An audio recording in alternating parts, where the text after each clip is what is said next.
Christiane Barbiche est naturopathe et passionnée de pâtisserie, même si son plat préféré reste le poisson. La cuisine, c'est avec sa maman qu'elle a commencé et aujourd'hui, elle sort un livre consacré aux petits gâteaux de mamie dont on va en goûter un petit extrait. Bonjour à tous et bienvenue dans notre cuisine. Aujourd'hui, je reçois Christiane Barbiche. Bonjour Christiane. Bonjour Laetitia. Donc c'est la deuxième fois que vous intervenez dans notre émission culinaire. Oui. Donc la première fois, vous aviez cuisiné quoi? J'avais cuisiné un tagine de canard au potimarron. Ah oui, donc c'était avec ma collègue Catherine à Voilà. l'époque. Voilà. Et là, cette fois-ci, vous allez nous faire des petits biscuits. Voilà, des petits gâteaux de Noël, puisque nous sommes en plein dedans. Hein, Oui. Et puis, alors on va commencer. J'ai prévu 2 recettes. Oui. Alors la première, ce sont les biscuits de la joie. C'est une recette originale d'Hildegarde de Bingen, dans laquelle il y a des épices comme la cannelle, le clou de girofle et la noix de muscade. D'accord. Alors c'est une recette, au départ, c'était utilisé dans un but thérapeutique parce qu'au XIIe siècle, on n'avait pas encore beaucoup de formes galéniques d'utiliser les plantes, les épices. Donc Hildegarde de Bingen en avait fait un petit gâteau et ça s'appelle les petits gâteaux de la joie parce que en gros, ça donnait de la joie, c'était utilisé pour favoriser la guérison de la dépression. C'était une sorte de médicament. Voilà, tout à De fait. biscuit. Alors, par contre, j'ai essayé la recette originale dans laquelle entraient 45 grammes d'épices, mais je peux vous dire que c'était immangeable. Alors, j'ai essayé avec 30 grammes et j'ai fini avec 15 grammes. Et là, vous goûterez, ils sont très bons. Ah bah on va goûter ça. Et ensuite, la deuxième recette? Alors la deuxième recette, je l'ai choisie pour utiliser les blancs d'œufs restants. Donc ce sera une recette de petits rochers à la noix de coco et au chocolat, une sorte de macaron. D'accord, ça a l'air très bon tout ça. D'ailleurs, on va démarrer la recette tout à l'heure, celle des biscuits de la joie, mais avant, je vous propose de découvrir justement les ingrédients de ces 2 recettes. Pour le mélange des épices pour biscuits de la joie, il vous faut 45 g de muscade en poudre, 45 g de cannelle en poudre et 10 g de clou de girofle. Pour les biscuits de la joie, il vous faut 380 g de farine d'épeautre, 150 g d'amandes en poudre, 4 jaunes d'œufs, 180 g de beurre salé, 140 g de sucre blond, 70 g de miel liquide ou sirop d'érable, 15 g d'épices pour biscuits de la joie. Pour les rochers noix de coco au chocolat, il vous faut 3 blancs d'œufs, 180 g de sucre en poudre fin, 180 g de noix de coco râpée, 100 g de chocolat à 70% de cacao, une cuillère à café de jus de citron. Donc Christiane, on va démarrer par la première recette qui sont les biscuits de la joie. Oui. Donc comment est-ce qu'on procède? Alors on va tourner en mousse le beurre avec le sucre. Donc en fait c'est du beurre, comme on l'a dit tout à l'heure dans la partie des ingrédients, c'est du beurre salé. demi-sel. Ouais. Alors pourquoi du beurre demi-sel?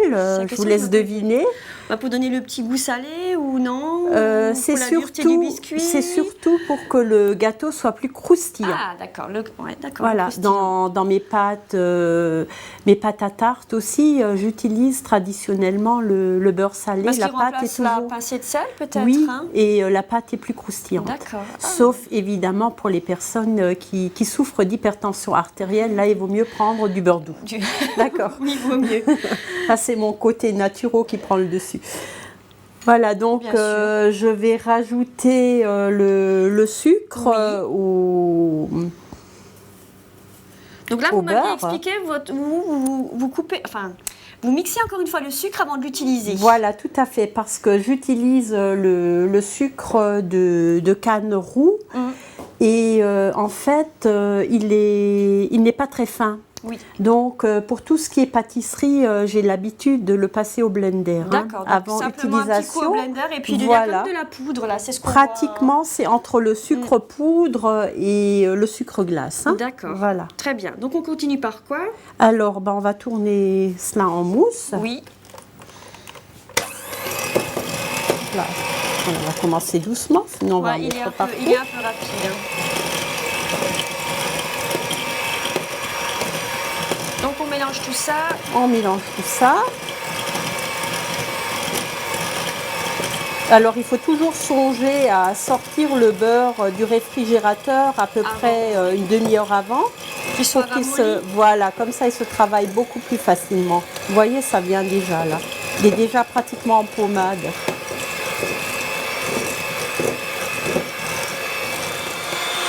On va rajouter progressivement les jaunes d'œufs. Vous voulez que je vous les rajoute? Bah, si vous voulez, je veux bien. Merci. Un par un? Oui, si c'est possible. Voilà. Ah bah, elle y arrive. C'est la maîtrise. Bah voilà. Parce que c'est pas évident une fois qu'ils sont sortis de la coquille.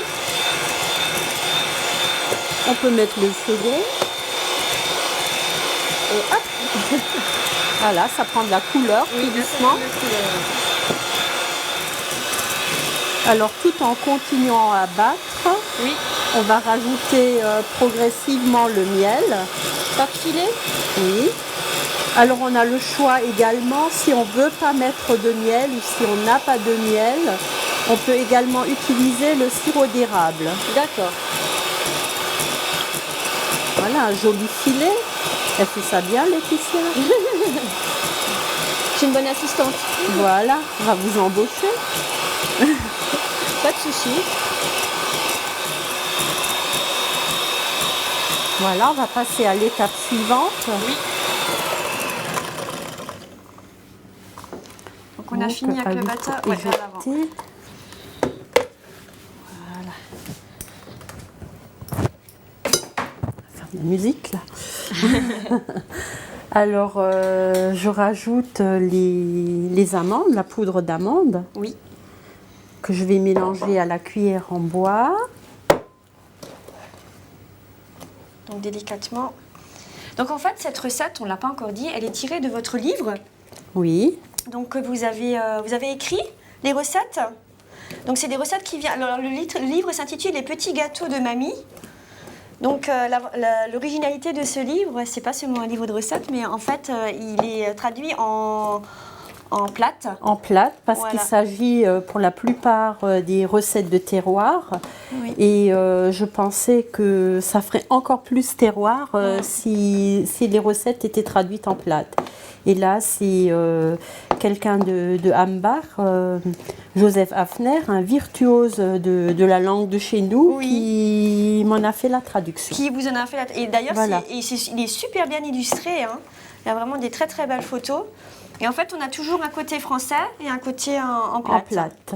Et ces recettes viennent toutes de votre maman ou de votre mamie du coup? Alors du coup, il y en a qui viennent de ma grand-mère, d'autres qui viennent de ma maman. Ensuite, j'en ai expérimenté pas mal moi-même aussi. Oui.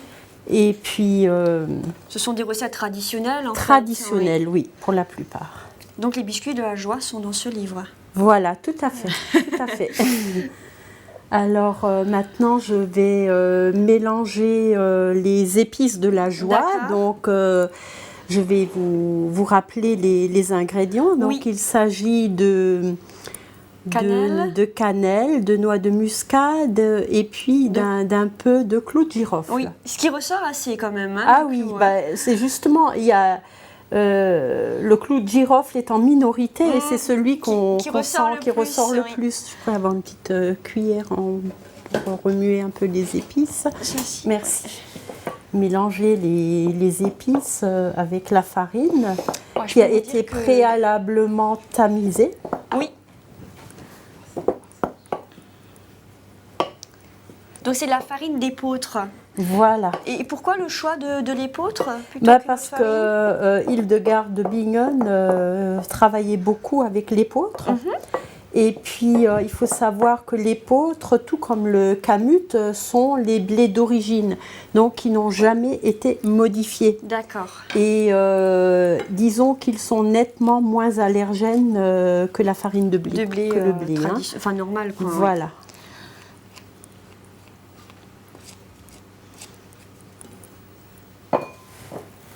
Voilà. Alors, on va rajouter le mélange de farine et d'épices. Qui sont très bons. Voilà, et là on va prendre On y les va à la mains. main. On y va à la main pour pétrir tout cela.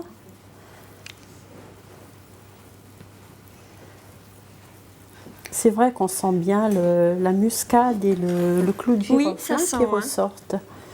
D'accord. Alors notre pâte, on va la mettre 30 minutes au frais. Il faut la mettre au frais. Est-ce qu'il faut Voilà. la couvrir? On peut la couvrir d'un D'accord. film étirable Oui. si vous en avez. Oui. Et puis on va la mettre au frais D'accord. pendant 30 minutes hein, pour donc- qu'elle raffermisse un petit peu et puis qu'elle puisse se reposer. S'étaler après, c'est ça? Voilà. D'accord. Donc on va la mettre au frais et pendant ce temps, on va découvrir l'historique de la semaine. Hildegarde de Bingen est une religieuse bénédictine, mystique, compositrice et femme de lettres du XIIe siècle.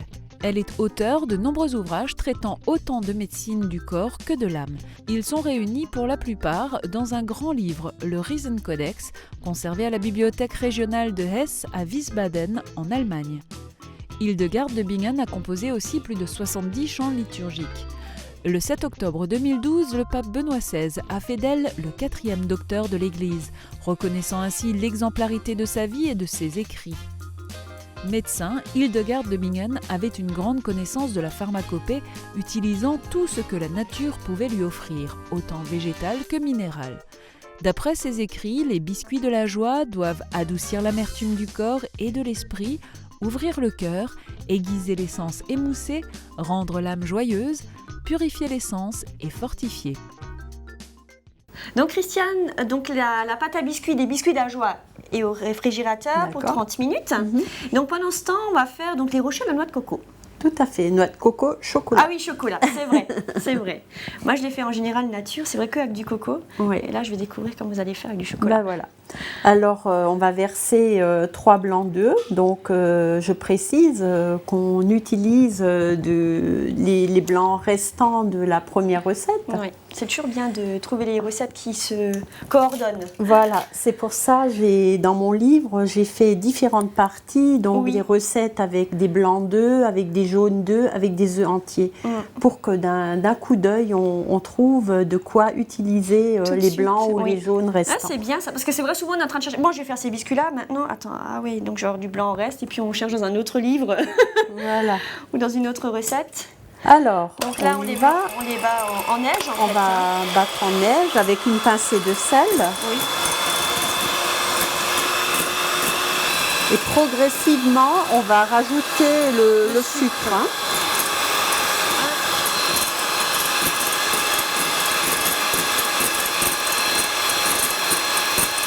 On peut en mettre un petit peu déjà.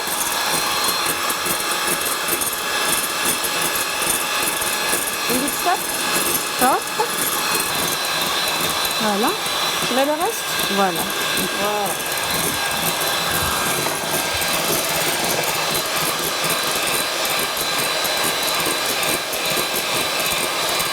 On va travailler ça un petit peu jusqu'à ce que ça forme le bec d'oiseau.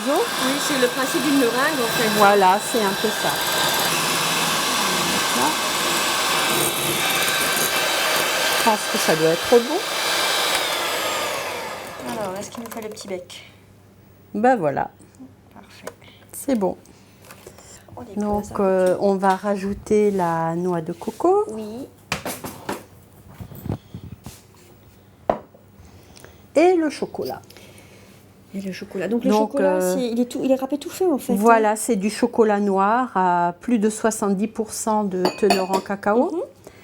Et je l'ai râpé relativement finement. Tout fin. Alors là, il faut mélanger très délicatement hein, pour pas casser la meringue. Hein. Pas que ça retombe, oui. Oui. Ce serait dommage. Ce serait dommage, effectivement. Donc j'ai l'habitude de chemiser toutes les plaques avec du papier sulfurisé.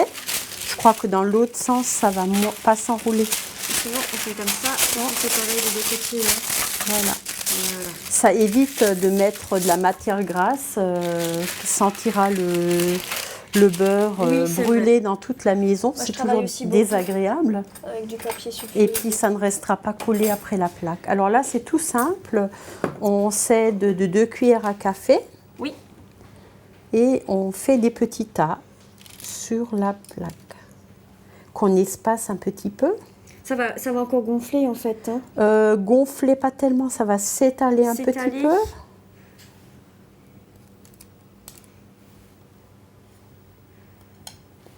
Pas les faire trop grosses. Ça fasse une bouchée. Voilà.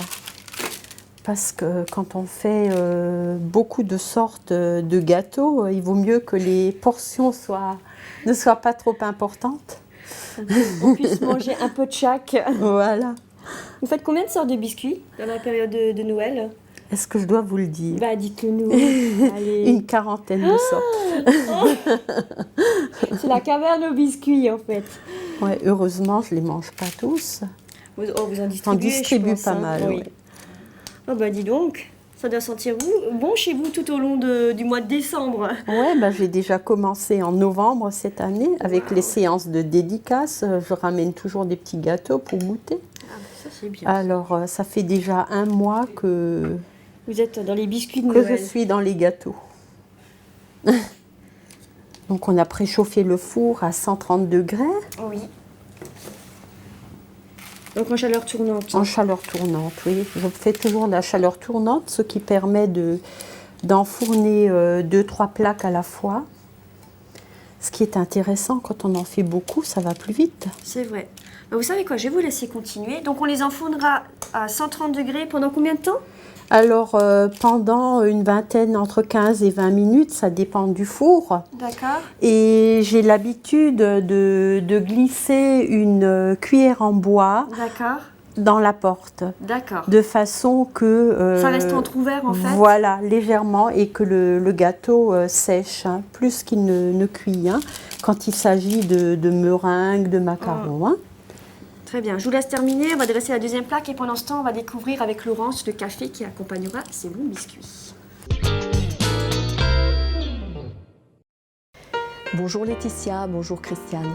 Depuis plus de 45 ans, les cafés Gürtner torréfient pour les fêtes de fin d'année un café riche en arômes et parfaitement équilibré. Il s'agit du café de Noël. Surfant sur les dernières tendances, notre maison propose d'aromatiser ce subtil mélange des meilleurs arabicas d'Amérique centrale et du Sud aux épices de Noël. Ce mélange d'épices composé d'anis vert, cannelle, gingembre, badiane, poivre vert, muscade, piment, coriandre, clou de girofle est proposé dans un emballage séparé.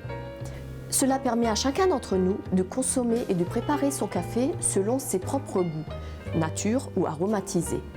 Je vous souhaite donc une bonne dégustation et de très bonnes fêtes de fin d'année.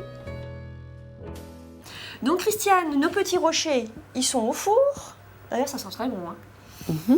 Nous avons ressorti donc la pâte qui était en train de reposer au réfrigérateur, donc c'est la pâte des biscuits d'Ajoie. Ouais. Et donc là, on va faire quoi avec? Alors, on va les étaler. Alors, j'ai ma petite technique pour que la pâte ne reste collée ni au plan de travail, Oui. ni au rouleau à pâtisserie. Donc, j'étale ma pâte entre deux feuilles de plastique à congélation. C'est des sacs de congélation en fait, Voilà, hein, les grands, voilà. les tout grands. Les grands, voilà. Donc, je mets de la pâte sur la première feuille, le premier sachet. J'en mets un second par-dessus et je vais étaler. On ne va pas renverser le pot. Donc en fait, c'est- Alors, hop, il est un peu grand. J'ai un rouleau qui est plus petit, moi.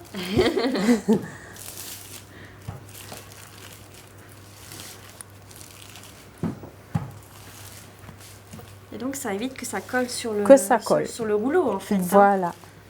Parce que c'est vrai que comme elle est un Alors, peu- cette idée m'est venue un jour où j'essayais désespérément d'étaler des pâtes de Stern, là, Oui. de petits. des petites étoiles à la C'est cannelle. de la vraie colle. Et j'ai eu cette idée et depuis, je l'utilise pour étaler toutes les pâtes de petits gâteaux, quelles qu'elles soient. Alors, on va prendre une plaque et on va faire des petites étoiles. Hop là. On aurait encore pu mettre un petit peu de farine. On peut toujours encore en rajouter après. Hein. Parce que les œufs étaient relativement gros, mais ça va. Voilà, c'est la petite astuce, si la pâte est un peu trop collante, Oui. on rajoute de la farine. Voilà, parce que en fait, les œufs étaient gros et on aurait pu mettre davantage de farine. Mais ça va.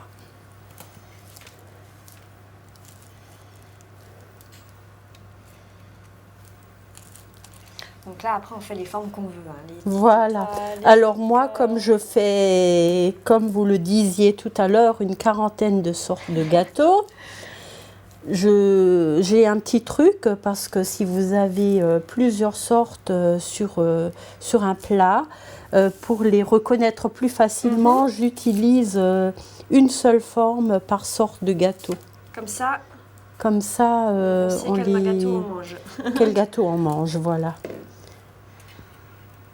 Mais vous pouvez à loisir utiliser plusieurs formes, hein, il n'y a pas de souci. Oui. Est-ce que la première plaque, on peut déjà l'enfourner ou faut qu'on on peut. D'ailleurs, on peut sortir la... D'accord. Donc en fait, on enfourne les combien rochers. de temps Là, on compte à peu près 12 minutes. Hein.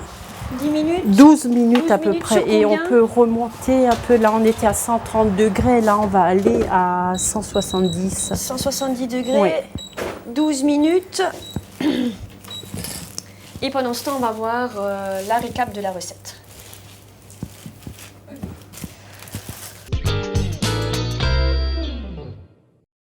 Pour les biscuits de la joie, au fouet électrique, battez en mousse le beurre avec le sucre en ajoutant les jaunes d'œufs un à un. Tout en battant, ajoutez progressivement le miel. À la cuillère en bois, incorporez les amandes, puis la farine tamisée avec 15 g d'épices de la joie. Pétrissez à la main et formez une boule. Emballez de film étirable et laissez reposer 30 minutes au frais. Abaissez la pâte et découpez à l'emporte-pièce. Disposez sur une tôle recouverte de papier cuisson, enfournez à 170 degrés pendant 10 à 12 minutes. Pour les rochers noix de coco chocolat, préchauffez le four à 130 degrés. Râpez finement le chocolat, battez les blancs en neige avec une pincée de sel et serrez en ajoutant le sucre.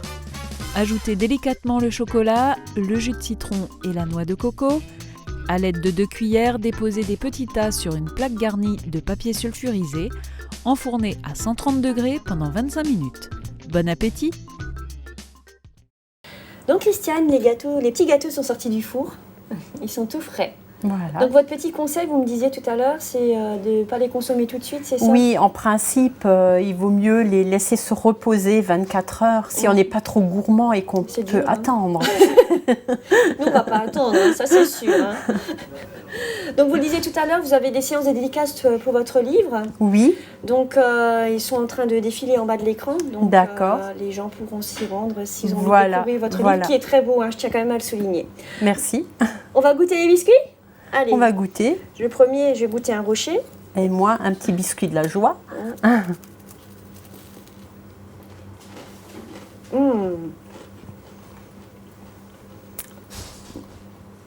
La coco et le chocolat se marient très bien. Hein. Marie très bien, toujours, oui. C'est très bon. Bon, on n'a pas de mal à marier le chocolat. Hein. Oh non, pas du tout. Il faut même le manger avec du salé. Hein, oui, moi j'ai l'habitude quand je fais du gibier avec une sauce au vin rouge, tout à la fin de la cuisson, au moment où je sors ma viande du faitout, je rajoute 2 carreaux de chocolat noir. Dans la sauce? Dans la sauce, ça sublime la sauce au vin rouge, une sauce de marinade avec le gibier. Bon, bah, la prochaine fois que vous viendrez, vous nous ferez du gibier avec une sauce chocolat. Pourquoi pas? Christiane, je vous remercie beaucoup. Merci beaucoup Laetitia. Et je vous souhaite de bonnes fêtes de fin d'année. Merci de même. Alors, à un bientôt. joyeux Noël. À très bientôt. Sur ce, à table. Au revoir. Et bon appétit, au revoir.